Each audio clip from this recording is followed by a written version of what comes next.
Respected doctor Dilip ji और मेरे भाई गुरु दिनेश जी, कीर्ति ग्रोवर जी और बाकी सारे ज्योतिषीय गण जो अलग अलग स्थानों से यहाँ हमारे अमृतसर में आए हैं। मेरा आज का जो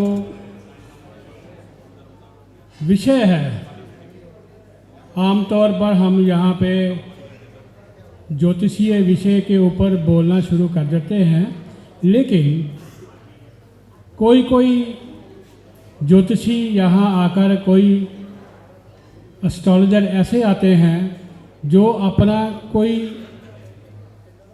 सटीक रिसर्च पेपर पेश करते हैं। तो मैं अपने आपके सामने आज अपना एक रिसर्च पेपर, जो मेरी रिसर्च है, आज का जो बड़ा बर्निंग टॉपिक है, depression, mind set and mental health, उसके ऊपर कुछ अपने विचार आपके सामने प्रस्तुत करने जा रहा हूँ। तो जैसे sticks, bricks and stones can hurt me, but words can never hurt me. लेकिन इसके विपरीत हमारे मन के घाव जो किसी के कहे हुए शब्दों से लग जाते हैं, वो कभी नहीं भरते। और मन के घाव यानी हमारे जो मानसिक तनाव हमारे मन में आता है, वो लोगों की कही हुई बातों के या अपने असफलता के कारण हमारे अंदर डिप्रेशन की भावना लेके आता है। पहले तो ये इसके सिम्टम्स हमें नज़र नहीं आते, लेकिन धीरे धीरे ये एक गंभीर बीमारी का रूप लेकर हमारे सामने आ जाती है। और आमतौर पर जो पेशेंट है वो पहले इसको इग्नोर करता है, लेकिन जब ये बहुत गंभीर बीमारी का रूप धारण कर लेती है तो फिर इसको संभालना मुश्किल हो जाता है। तो फ्रेंड्स, आज संसार में सबसे ज़्यादा रोगी जो है वो डिप्रेशन के रोगी हैं। 98% persons are suffering from depression. और डिप्रेशन के कारण क्या हैं, डिप्रेशन के लक्षण क्या हैं, मैं आपको डिप्रेशन के जो साइंटिफिक लक्षण हैं वो भी बताऊंगा, और जो ज्योतिषीय लक्षण है, किन कारणों से डिप्रेशन होता है, वो भी बताऊंगा। क्योंकि हमारा ज्योतिष, astrology, always 4 wands and 4 arms। जो एस्ट्रोलॉजी है वो हमें पहले बता देती है कि किसको क्या बीमारी आने वाली है, और उसके बाद उसका उपाय भी बताती है कि इसका क्या उपाय करके हम बच सकते हैं। दस एस्ट्रोलॉजी 4 wands एंड 4 arms। अब जो कॉमनेस्ट डिजीज़ आज इस वर्ल्ड में है वो साइकेट्रिक इलनेस है। तो साइकेट्रिक इलनेस के मैं पहले आपको सिम्टम्स बताऊंगा भी, क्या सिम्टम उसमें आते हैं, तो बड़े ध्यान से सुनो। सबसे पहला सिम्टम होता है sadness of mood, changes in emotional reaction and excessive emotional. Number 2, loss of interest, किसी बात में, किसी काम में वो जो जातक है या जो पेशेंट है वो अपना इंटरेस्ट लेना बंद कर देता है, किसी चीज़ में दिलचस्पी उसकी नहीं होती। थर्ड है एजिटेटेड बिहेवियर, अगर कोई उसको समझाने की कोशिश करता है तो वो एजिटेट हो जाता है। फोर्थ, एक्सेसिव गिल्ट, अपने आप में वो बहुत ही बुझा बुझा रहता है कि मेरे से क्या गलती होगी, क्या हो गई है, क्या मैंने किया है। वो उसी एक्सेसिव गिल्ट के कारण बेचारा परेशान रहता है। नेक्स्ट है फिजिकल वीकनेस एंड फटीग। सारा दिन वो थका रहता है, उसको कोई काम करने के लिए उसका मन नहीं करता। नेक्स्ट है हर काम में उसकी जो कंसंट्रेशन है वो पुअर कंसंट्रेशन बन जाती है, उस पेशेंट की पुअर कंसंट्रेशन, और उसकी कंसंट्रेशन में बहुत ही चेंजेस आनी शुरू हो जाती हैं। नेक्स्ट है एपिटाइट। उसको भूख या तो ज़्यादा लगती है या कम लगती है। अगर भूख ज़्यादा लगेगी वेट बढ़ जाएगा, भूख कम लगेगी तो वेट कम हो जाएगा। और स्लीप एबनॉर्मेलिटीज़। इसके बाद आता है कि उसको नींद नहीं आती प्रॉपरली, नींद नहीं आती। जो डिप्रेशन का रोगी है उसको नींद नहीं आती है। और लास्ट में सुसाइडल टेंडेंसीज, जो खुदकशी करने का उसका मन करता है। तो साथियों ये एक ऐसी बीमारी है, या तो ये अपने बिहेवियर से आ जाती है या अपने दूसरे कारणों से आती है। दूसरे कारण क्या है? कुछ बायोलॉजिकल कारण भी हैं, कॉजेज़ हैं। बायोलॉजिकल कॉजेज़ कि हमारे बॉडी में एक्सेसिव केमिकल्स बनने शुरू हो जाते हैं जिसके कारण हमें डिप्रेशन आता है। और वो केमिकल्स क्यों बनते हैं, कैसे बनते हैं, ये सारा एक ज्योतिषीय आधार पे मैं आपको बताने जा रहा हूँ। तो पहले तो डिप्रेशन जो है वो दो प्रकार का है, एक न्यूरोटिक डिप्रेशन, दूसरा साइकोटिक डिप्रेशन। तो न्यूरोटिक डिप्रेशन में जो मूड स्विंग्स हैं वो बहुत होते हैं। जो जातक सुबह उठता है वो बेचारा बड़ा डरा डरा सा होता है और बड़ी परेशानी से उठता है, सुबह ही उसको उदासी छाने लग जाती है और हर अनइम्पॉर्टेंट चीज़ के ऊपर वो अपना समय बर्बाद करता रहता है, ज़्यादा सोचता है, जैसे नर्वस हो जाता है, हर चीज़ के लिए वो नर्वस है, डिस्टर्ब्ड है, एंक्शियस है, चिंतित है और परेशान है, एबनॉर्मल है, असामान्य बिहेवियर है उसका, ऑब्सेसिव और ऑब्सेसिव जुनूनी हो जाता है। क्या कि आजकल एक बड़ी ही गंभीर बीमारी आ रही है, obsessive compulsive disorder.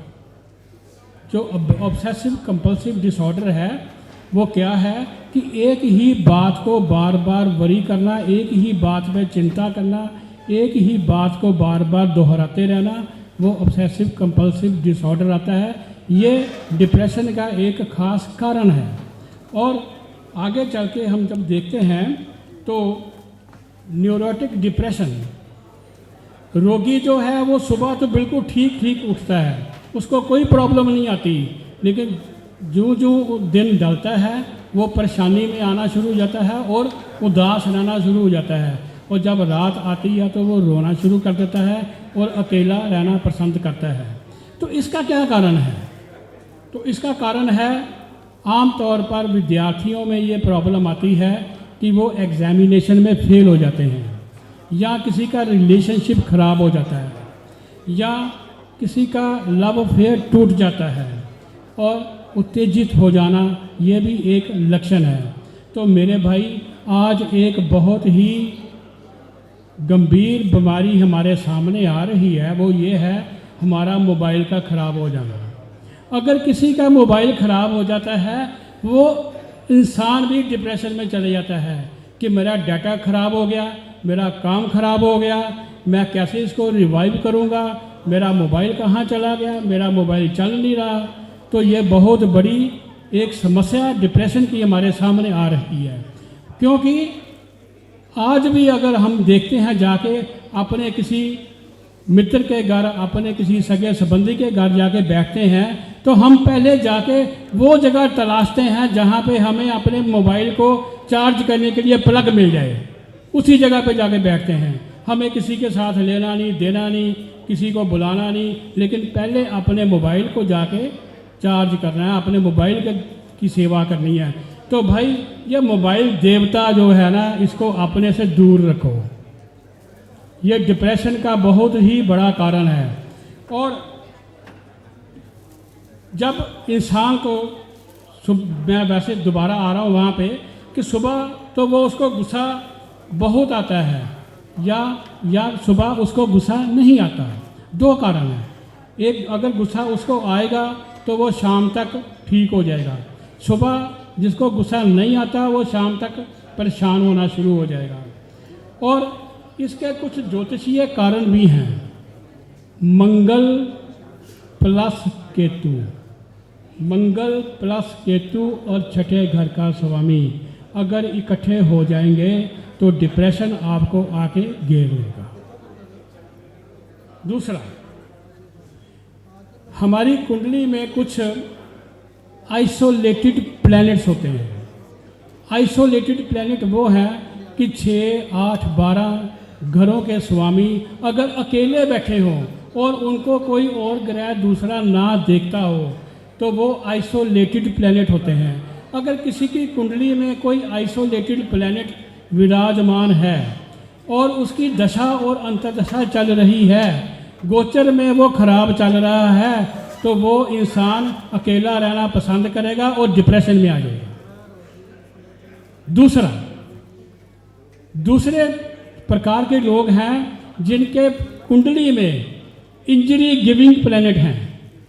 Injury giving planet हैं यही 6, 8, 12 और थर्ड हाउस। थर्ड हाउस हमारा पराक्रम है। अगर थर्ड हाउस का प्लैनेट अकेला कहीं बैठा है और उसको मंगल या राहु देख गया है, मंगल या केतु देख गया है, तो फिर वो इंजरी गिविंग प्लैनेट आ जाता है। और उसमें क्या होता है कि आम तौर पर ऐसा जातक, ऐसा व्यक्ति या ऐसा जो पेशेंट है वो अपने आप को इंजरी देने की कोशिश करता है कि मैंने अपनी सुसाइड करनी है, मैंने अपना जो मुक्का है वह हाथ है वो अपने शीशे में मार लेना है, अपना हाथ भी जख्मी कर लिया और परेशानी भी आ गई। तो जो हाथ जख्मी होना, फिर वो क्या होता है, इसके आगे चलो डॉक्टर के पास जाएंगे, डॉक्टर बोलेगा जाओ जी हॉस्पिटल ले जाओ उसको। हॉस्पिटल वाले बोलेंगे कि पुलिस वालों को कंप्लेंट लिखवा के आए हो, ये तो पुलिस केस लगता है। तो यह सारा काम कौन करता है, मंगल और केतु या इंजरी गिविंग प्लैनेट। और मेरे भाई, मेरे देखने में ये भी आया है कि समटाइम्स जुपिटर भी इंजरी गिविंग प्लैनेट बन जाता है हमारी हॉरोस्कोप में। तो ऐसे कई और योग हैं, जैसे सूर्य के खराब होने से, जब किसी व्यक्ति का सूर्य खराब हो जाता है तो सन इज़ द कारका ऑफ अवर ब्रेन। सूर्य हमारे ब्रेन का कारका है, तो उसको ब्रेन संबंधी, दिमाग के संबंधी उसको प्रॉब्लम्स आनी शुरू हो जाती हैं। और Budh always governs our nerves and nervous system. Shani भी नर्वस सिस्टम को गवर्न करता है, लेकिन शनि में विंड प्रेशर है। जब शनि किसी का खराब हो जाता है तो वो हमारे ब्रेन में विंड प्रेशर या हमारे नर्वस सिस्टम में विंड प्रेशर आने से उस आदमी को सिजोफ्रेनिया होने का डर हो जाता है।